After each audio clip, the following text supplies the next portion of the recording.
They not like us. They not like us. They not like us. Good afternoon.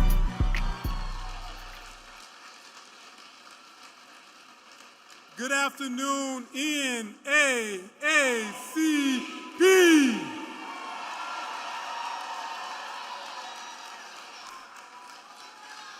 It is a great day to share space with faces we know and those who we hope to know better. To our members, this convention is for you.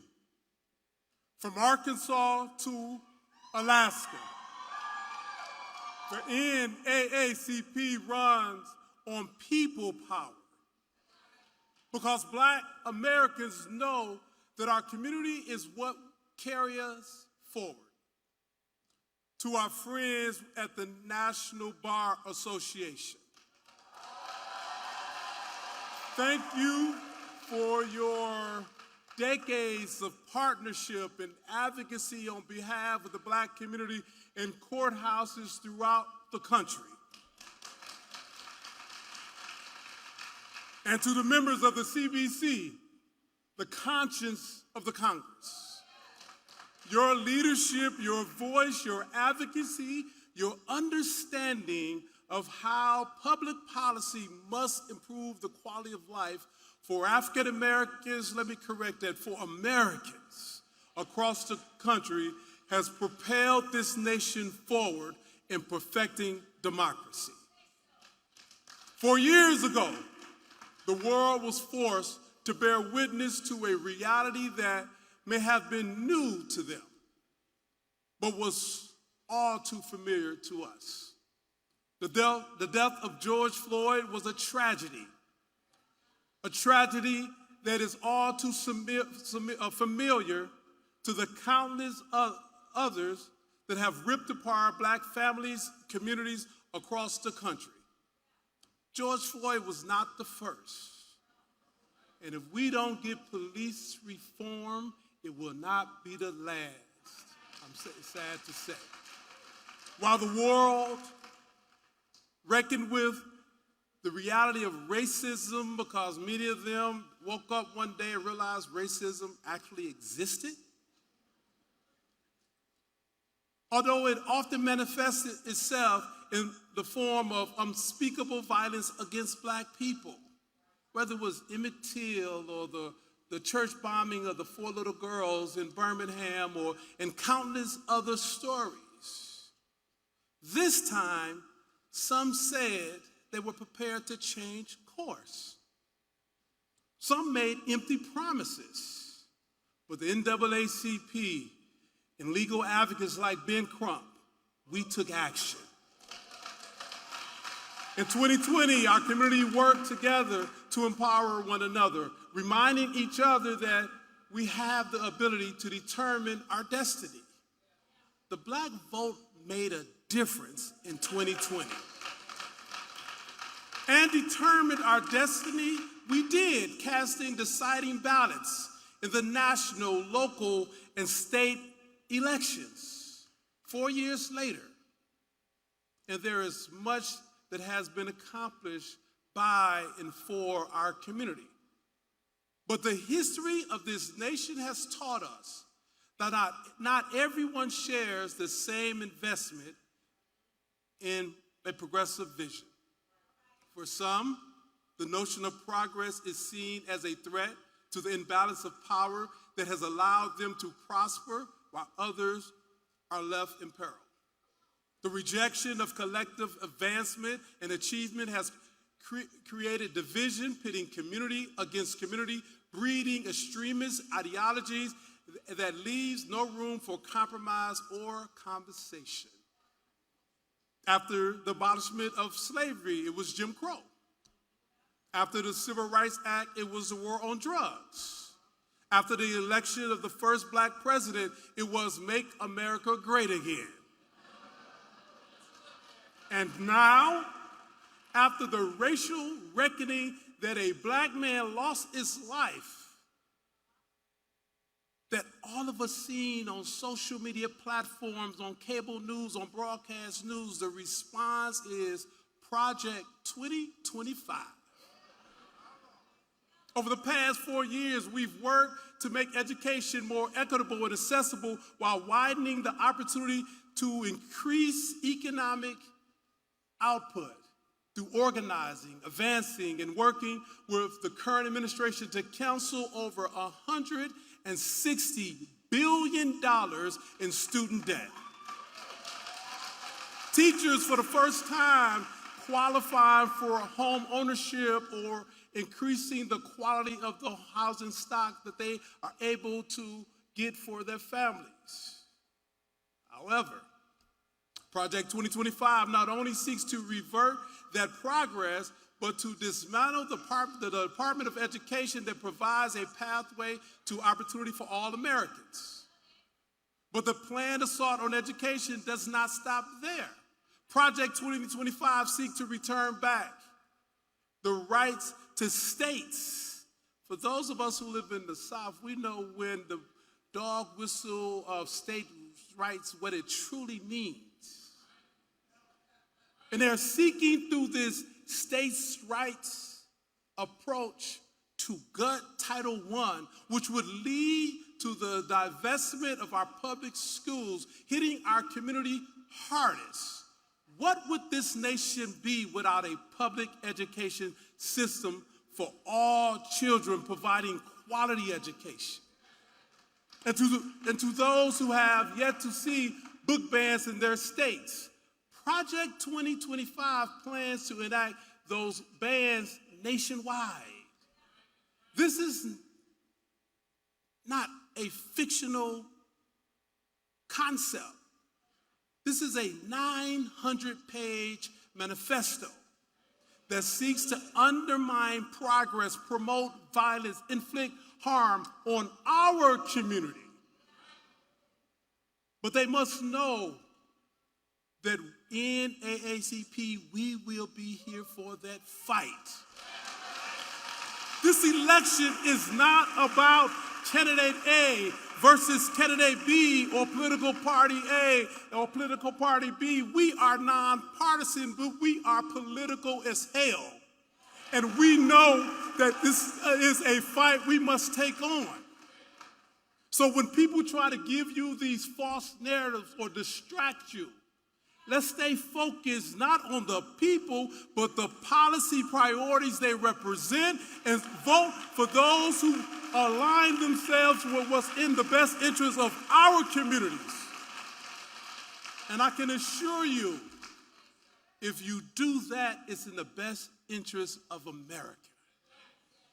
The Black community has saved democracy many times before, and we're being called on to save democracy once again. They must know that we are all in on making college more affordable for all. They should know that we are all in on fighting for a reality where Black history is recognized because it is American history. I guess they don't know the history of the NAACP after being in this fight for 115 years. We will not turn back. We will continue the fight, and we will win this battle. We are battle tested, and we're not backing down. They need to know that we're all in on making equity a reality for all Americans. But we must recognize that this requires work on our end. While they may not be like us, we have to make them think like us. We have to band together the way they do. We must come together. We don't have a time for us versus us public fight. We only have time for a us for us saving of this democracy. To get the access we need in order to get the equity we deserve. Equal protection of the law isn't a concept, it's a guarantee that we must keep intact in our Constitution. Now, We've experienced that what we feel like to have we have experienced what it feels like to have the door shut in our face, or our voices stifled by divisive noise. We know that change is possible when doors are open, and how our culture shines through those doors when individuals like Steve Benjamin sits in the seat he's sitting, or Michael Regan sits in the seat that he's sitting, or Karine sits in the seat that she's sitting, because we will operate in excellence to ensure that this concept of democracy is protected, it grows, and it's inclusive. We're not asking for perfection. We're asking for platforms that empower, not imprison. We're asking for leaders who don't shut the door on our face or drown out our rallying cries. And while there is a lot of work to be done, I am proud to welcome a leader who doesn't shut the door in our face, but turns up the volume when speaking. A leader who may not always get it right, but is all in on getting it done. And with that being said, I am honored to welcome the 46th President of the United States of America, Joseph R. Biden.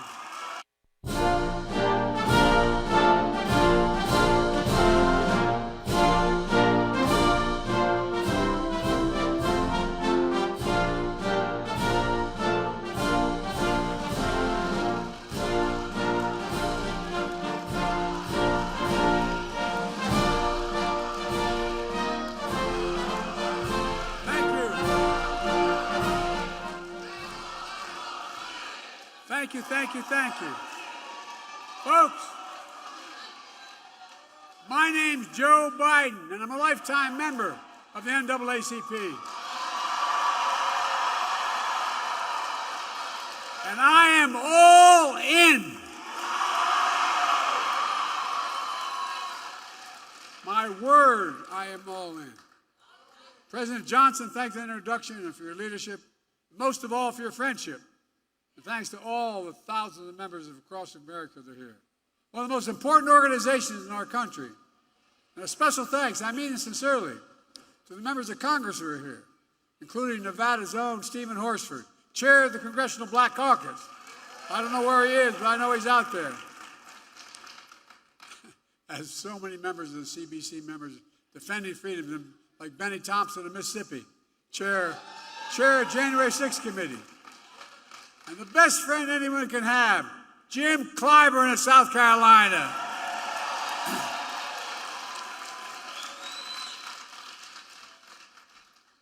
In case you didn't notice, Jim turned it around for me in 2020.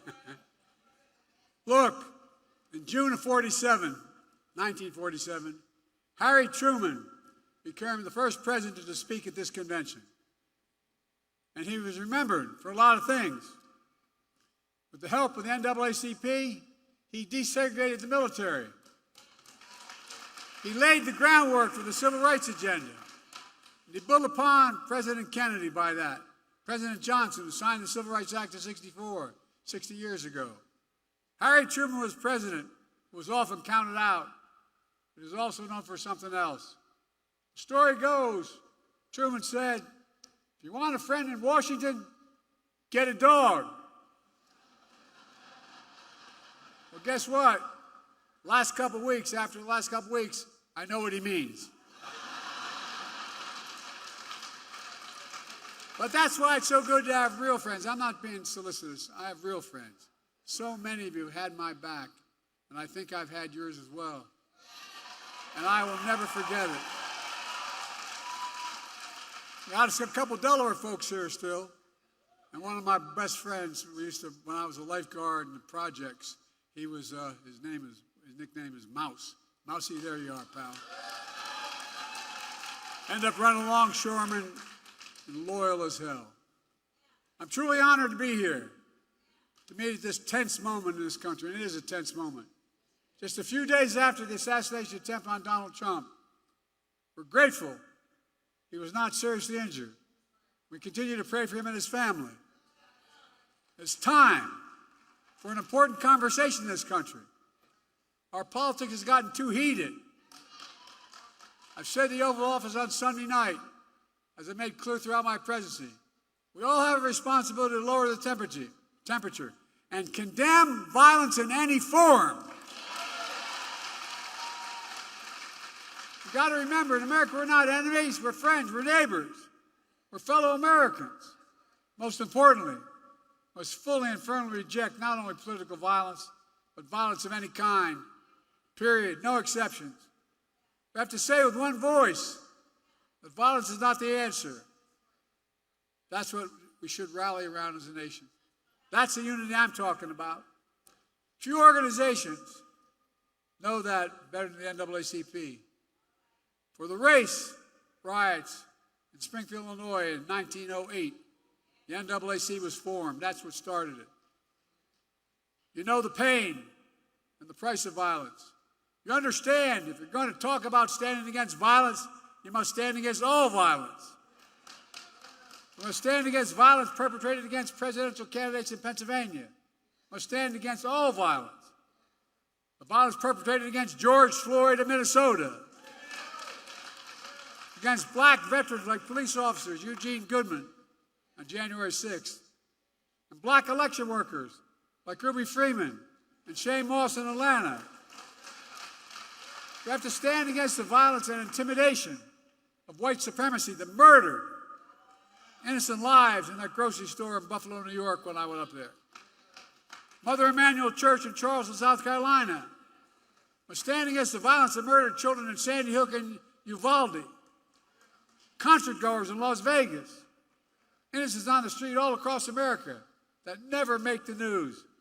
There's Uvalde every day in the communities across the country. If you're going to be outspoken on one, don't be silent on others.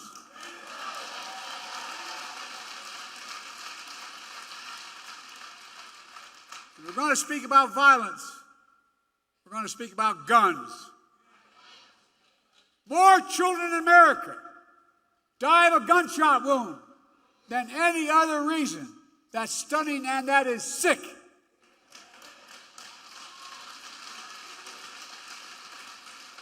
And it's sheer cowardness if we do nothing about it. So, if you want to stand against violence in America, then join me in getting these weapons of war off the streets of America.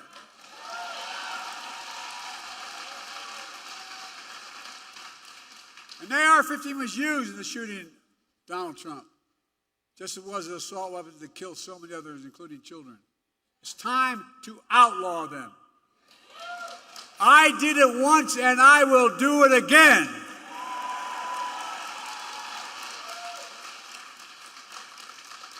Now, just because we must lower the temperature in our politics as it relates to violence, it doesn't mean we should stop telling the truth. Who you are, what you've done, what you'll do, that's fair game. As Harry Truman said, I've never given anyone hell.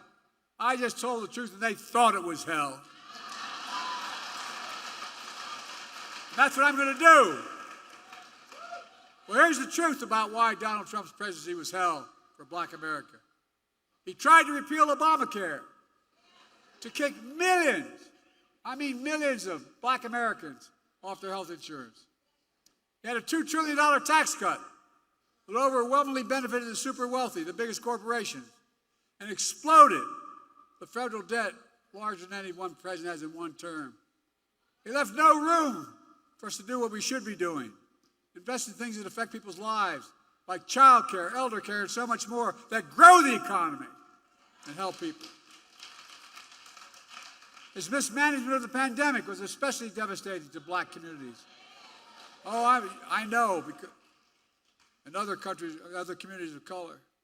That economic crisis drove up black unemployment, decimated small black businesses, and you peacefully protested George Floyd's murder. Donald Trump called for the National Guard to go after you. What in the hell's the matter with this man? No, I'm serious. Go figure. From a guy who spread the birthism lie against Barack Obama, saying he wasn't born in America and he wasn't a U.S. citizen. Of course, here's what he thinks of black jobs. I love his phrase, black jobs. It tells a lot about the man and about his character. Folks, I know what a black job is. It's the Vice President of the United States.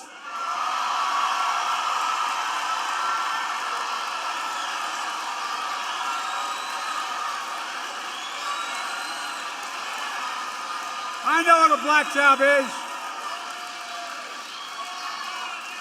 The first black president in American history, Barack Obama.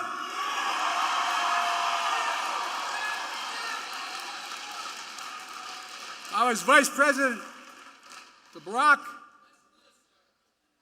and she is my vice president. I nominated the first black Secretary of Defense in American history. He's doing one hell of a job. I nominated the first black woman to the United States Supreme Court. It matters. It matters. And I promised myself, and I promised America, that my administration would look like America. And I'm proud that we have the most diverse administration in all of history that taps into the full talents of our nation. That's who we are. These guys don't get it. That's why we're so successful. No, I'm serious. That's what makes us the greatest nation on earth. That's not hyperbole. Folks, it's because of you that I'm president and Kamala Harris is vice president. And by the way, she's not only a great vice president, she could be president of the United States.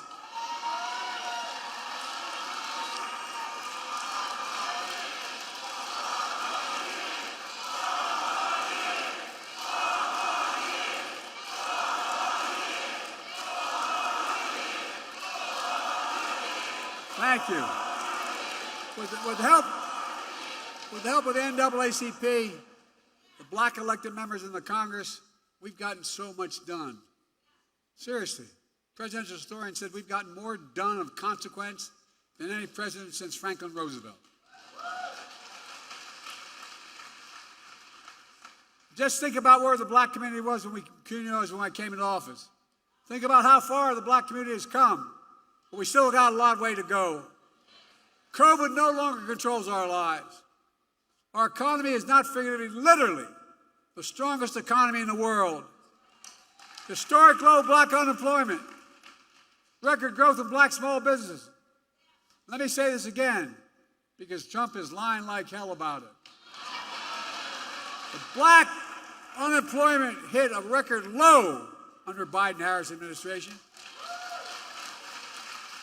The first bill I passed, we put $1,400 checks plus $300 checks per child, per family, per month in the pockets of people in this country to get them through the pandemic.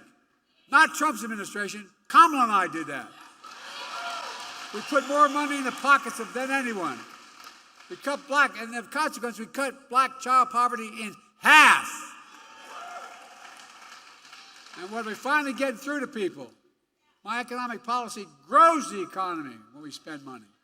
Grows it. We grew the American economy to the strongest in the world. And I'm determined to make that tax cut permanent.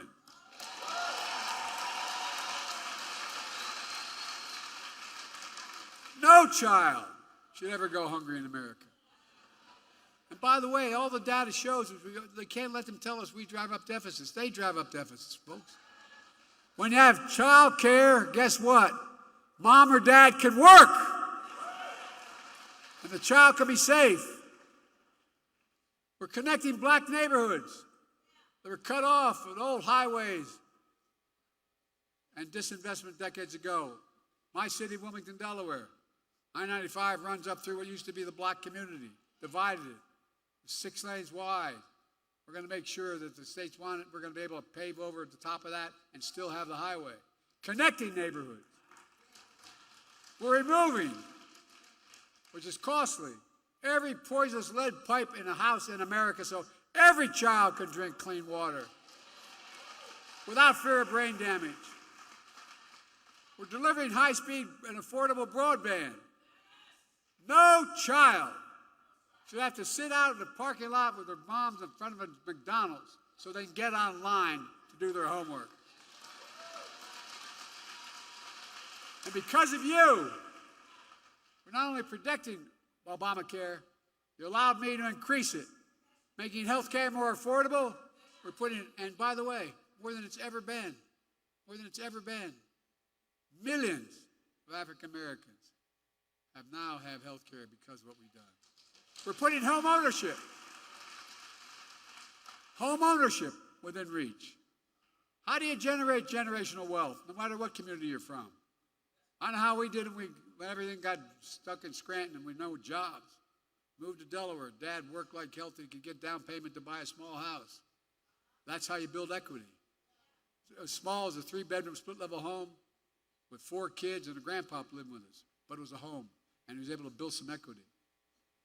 Look, we're making the most significant investment in climate ever in all of history.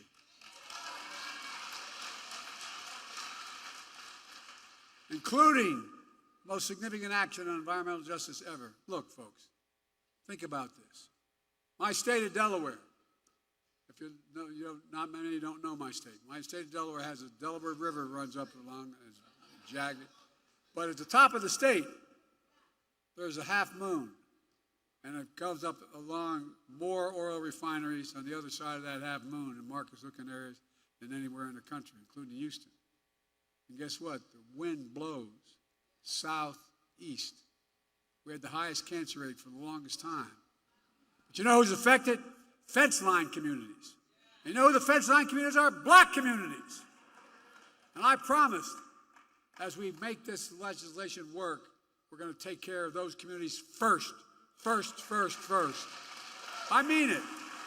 Same way in Louisiana, same way in other places.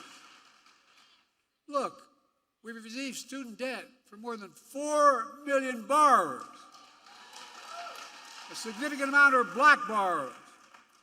I don't know how many have called me, say, Mr. President, or God, I've gotten phone numbers, I've called them back. Mr. President, thank you. I couldn't get married. My debt was so large. I couldn't have children. I couldn't think of, no, I'm serious, you know it. I couldn't buy a home. But what you did, you freed me of my debt, and you gave me $10,000 for a down payment in a home.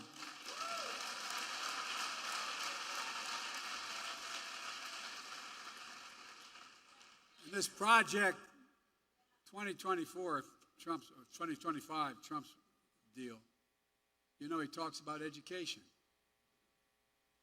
HBCUs are as good as any other university. Guess what the problem is? Oh, I'm serious. Not a joke. And Kamala and I have a constant fight. She says Howard's the best. I said Delaware State's the best. But that's where I got my start. But my point is this. They don't have the endowment. So what are the jobs of the future? The high-tech jobs of the future. You're going to pay a lot of money. They don't have the money for the laboratories. They don't have the money for all that material. So that's why I've invested a record $16 billion in HBCU. There's no HBCU student is any less qualified than any student anywhere else.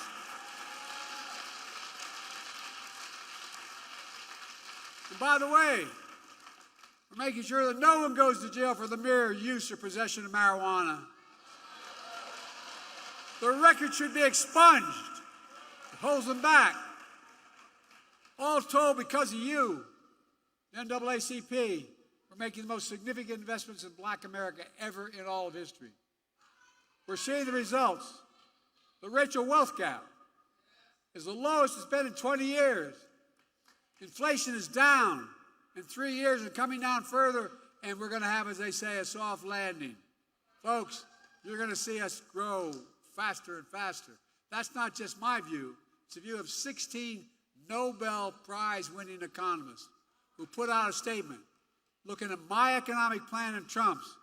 They said, my plan will continue to lower inflation, continue to grow the economy. Prices are falling.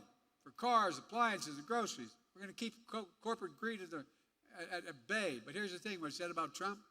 They said his policies will cause a recession. No, this is not a Democratic outfit. 16 Nobel laureates. Look, I come from the corporate state of the world, Delaware. I know how they work. There's more corporations incorporated in my state than any state in America, all combined. But that's what? We have to deal with corporate greed now. No, it is. Corporate profits are double since the pandemic. And they keep bringing prices down. We have to bring prices down further. Look, folks, the idea that corporate-owned housing is able to raise your rent $300-400 a month or something, under what I'm about to announce, they can't raise it more than $55.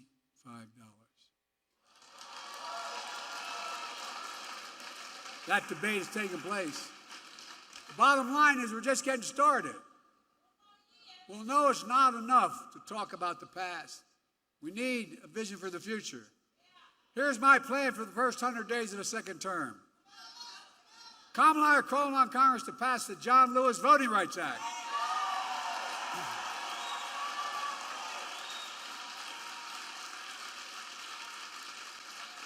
I did all that I was constantly able to do with executive authority, but we need the act. And we need to pass the Freedom to Vote Act. And I'll sign them both into law immediately. And guess what? Come hell or high water, we're going to restore Roe v. Wade as the law of the land.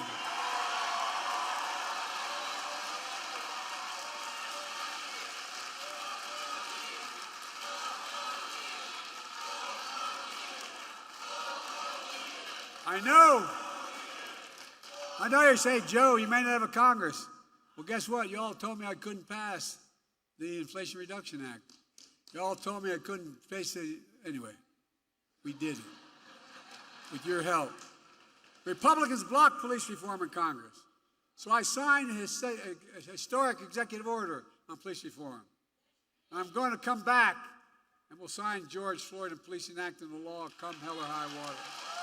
Not only going to stop MAGA Republicans, I'm going to stop them in their program on 2025. We're going to stop them from cutting Social Security and Medicare. I'm going to expand Social Security and Medicare by making the very wealthy begin to pay their fair share. We're going to bring rents down, as I said. We're going to build 2 million affordable homes and cap rent increases of 5% a year so corporate landlords can't gouge. Anyway, I don't want to get going. I'm going to get very upset. But there's gouging Americans. And we're going to keep relieving student debt. And we're going to end medical debt. We've already made sure medical debt can no longer be put on a credit report. Well, I'm working with states to wipe out medical debt for pennies on the dollar so it's not hanging over you the rest of your life. We're going to raise the federal minimum wage. Our first term, we capped the cost of insulin for seniors at $35. Total drug costs for seniors, beginning in 2024-5, at $2,000. And some of those cancer drugs are $10,000, $12,000, $14,000 a year. But the second term, we're going to do that for not just seniors, for everyone in America. And by the way, not only saves lives, it will save taxpayers, just what I did on the first round on dealing with Medicare. It saves the taxpayer $160 billion because they don't have to pay these exorbitant prices to these, anyway. This year, Medicare is negotiating lower prices for some of the costliest drugs on the market. That threats everything. That treats everything from heart disease to arthritis. In the next term, we want to go further, give Medicare the power to negotiate lower prices for 50 drugs a year, not 10. That not only will save lives, it's estimated to save the taxpayer another $200 billion a year. This is saving taxpayers money.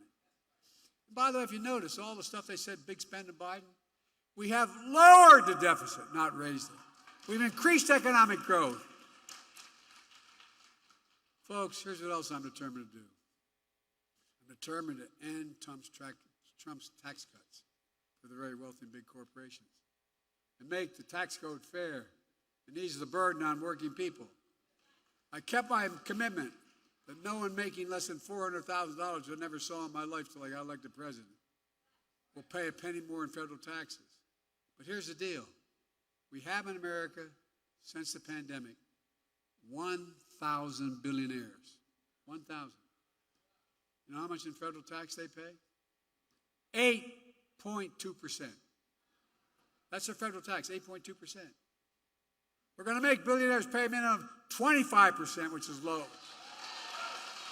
No billionaire should pay a lower tax rate than a teacher, a firefighter, a nurse, a janitor. That's simply ridiculous.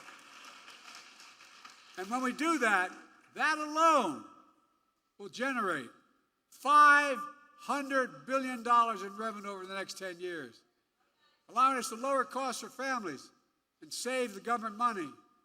We can do more on elder care, child care, bringing down the federal deficit, and so much more.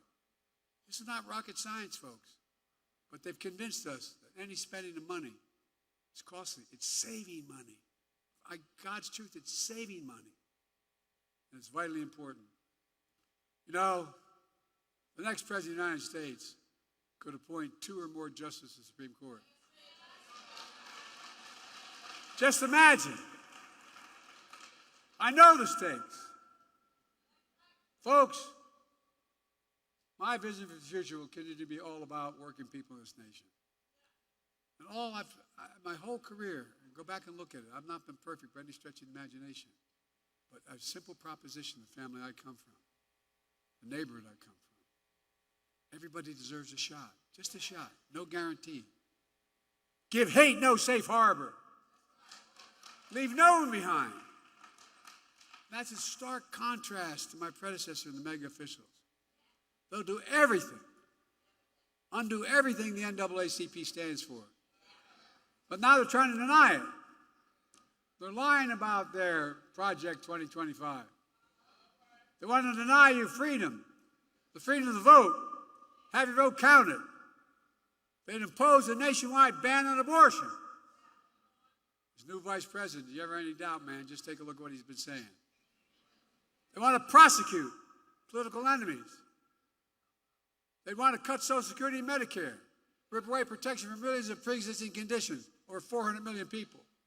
Stop Medicare from negotiating lower prescription drug prices, risking people's lives, costing the government more money. They'd eliminate the Department of Education. No, you ought to read it, saying it's a state issue. Give me a break, a state. We know how well we do with the states. They would cut school lunches, eliminate the Head Start program for lower-income children.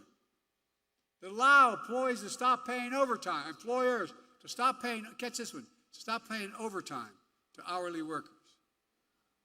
They're such good people. But give the very wealthy and big corporations a new tax cut.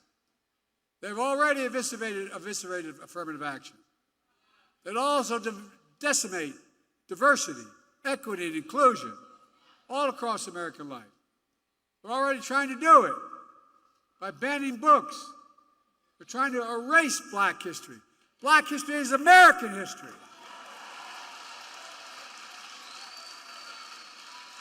Folks, I'm not being dramatic here. We cannot let that happen. That's why it's so important to me, it was so important to me, to make Juneteenth a federal holiday. They can't erase it. Now, people are going to know what happened on Juneteenth. That's why I made federal lynching a federal hate crime in Emmett Till's memory, and that's where you've been reminded. Remember what they tried to do? As well as establish national monuments for Mamie and Emmett Till, and so much more. So there's no doubt about what's happening. Look, folks, as I said before, we know black history is American history. It's as simple as that. Let me close with this.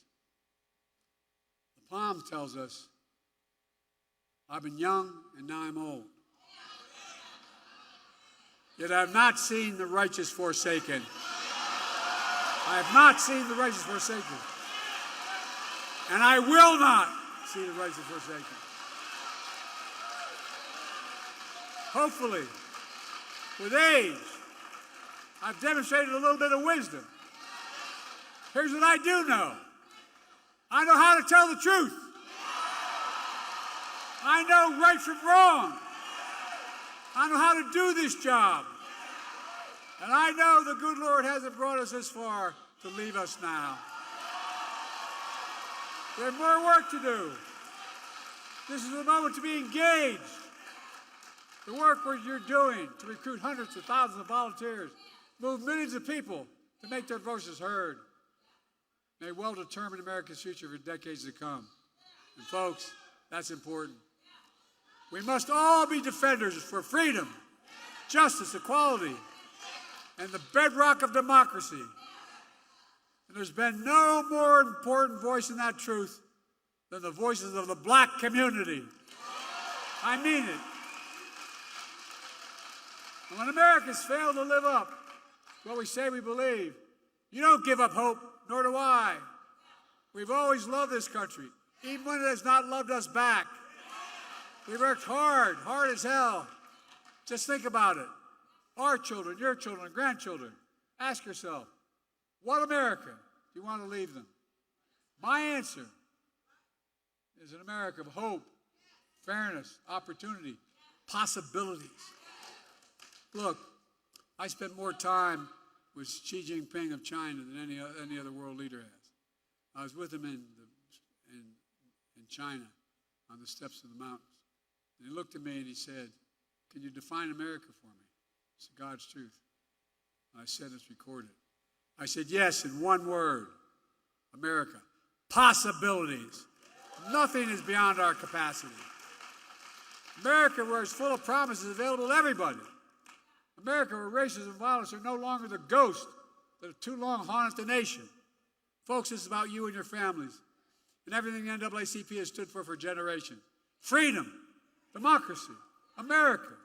Always marching, always believing, always keeping the faith. We're going to do this. So let me ask you, are you all in? Because I'm all in.